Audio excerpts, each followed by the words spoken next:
Hey everybody, thanks for watching. Hit the bell, subscribe. We have new content coming out daily. Make sure you subscribe. God bless you guys. I want to play cut 13. This is worthy of just kind of reminding you of the late stage republic that we are in. You have one of the most unpopular presidents in history that is facing an impeachment inquiry, who has sold out America for the benefit of his own family, outright bribery, outright treason, outright cash for payment, who then is using his own government to go after the #1 political dissident. Now, I have intentionally resisted this news article. I have intentionally resisted this. But it does connect. A Harvard-Harris poll shows that Donald Trump leads Joe Biden by 5 points. Don't take the bait, because they're going to have ballot chasing and mules and all that. We have to get to work. But it shows that it's in the arena of competitive, okay? It shows that it's not some sort of massive blowout. By the way, hour 3 is going to be all about that, and that's why you have to subscribe to our podcast. So I don't like this, oh, Donald Trump is up with this, or Joe Biden is up this. Resist the sugar high. Resist the candy. Resist the Snickers bar of polling. It drives me nuts. Oh, Charlie, this poll, that poll, this poll.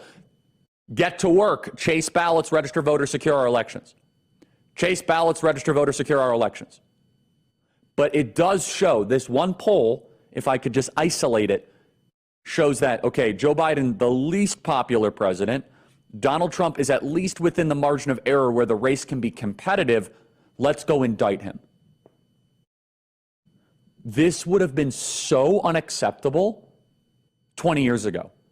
The America of my grandmother would not have put up with this. The America of the greatest generation would not have tolerated this, period.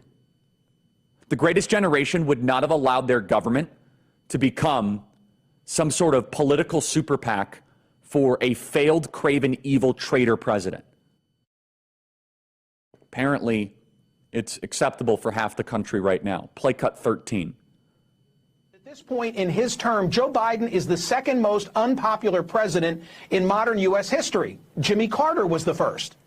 Romano cites polling data from 538, where Biden's approval rating 910 days into his term stood at just 39%. Okay, so this is a fact. You have an illegitimate regime that does not have popular support from the sovereign, the people, that has these pit bulls, these attack dogs, like releasing the dogs after anyone who dares question them. Alternate electors in Michigan, MAGA moms, put you in jail. Steve Bannon, federal prison. James O'Keefe, raid your home. Rudy Giuliani, I don't know if he'll be indicted, but all the public reports look like they're leading to that. If you speak out against the regime, we come after you. You're a top donor to Trump, we come after you.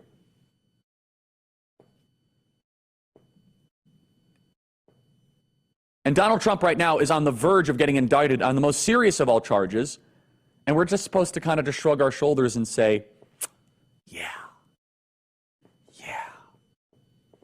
And if I were to kind of editorialize a little bit on our, I think, very fruitful dialogue I had yesterday with Dave Rubin, I think Dave made some really good points on the policy wins of Ron DeSantis. But I think the Republican base is very wise right now, because they realize that there's a much bigger picture. There's a macro game at play here beyond just kind of policy wins in one state.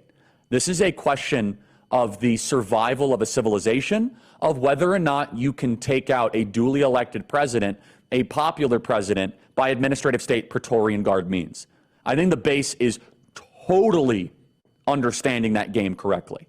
I don't need to communicate it. I'm just recognizing how the base is properly viewing it.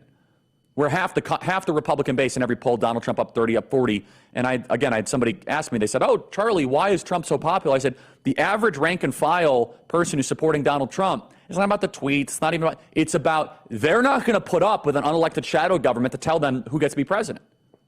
It's a big middle finger F you to support Donald Trump in the primary, to the people that got us involved in the illegal war in Iraq, to the people that lied under oath repeatedly about COVID, to the people that mandated the vaccines, to the people that keep the borders open, the people that shipped our jobs overseas, and now you're going to use Jack Smith and you're going to use Fannie Willis, and you're going to use Alvin Bragg in an obviously symmetrical interlocked campaign to tell you how to vote, like the only thing I have left is my vote. Think about it. For the majority of Donald Trump's base, they've seen their kids become trans, gay, and liberal by sending them off to college.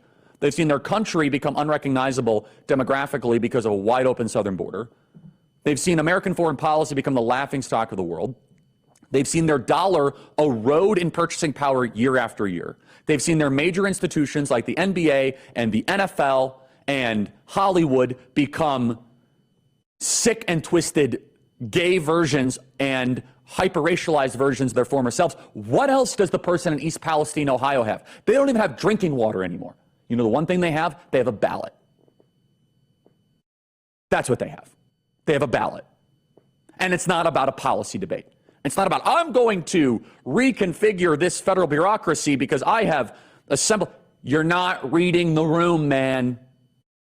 The only thing these people have left is their ballot. And they're going to use their ballot as a primal scream in this Republican primary. They're going to use their ballot to try and get the attention of the FBI, the DOJ. And you might say, you could take everything from us. You could take our jobs, you could take our kids, you could groom them and all this. And honestly, but you are not going to tell me how to vote in a primary because you spend $1 billion. You're not going to tell me how to vote in a primary because you illegitimately indict a president while you got Joe Biden that is not just like a little bit of a criminal. This guy is such like the nakedly sloppiest crime mind in the history of international criminal behavior. It's not just that he's a criminal. He just didn't care about to cover up anything. Conference calls from Dubai, wire transfers from the mayor of Moscow's wife, his son on Air Force Two. It's in your face.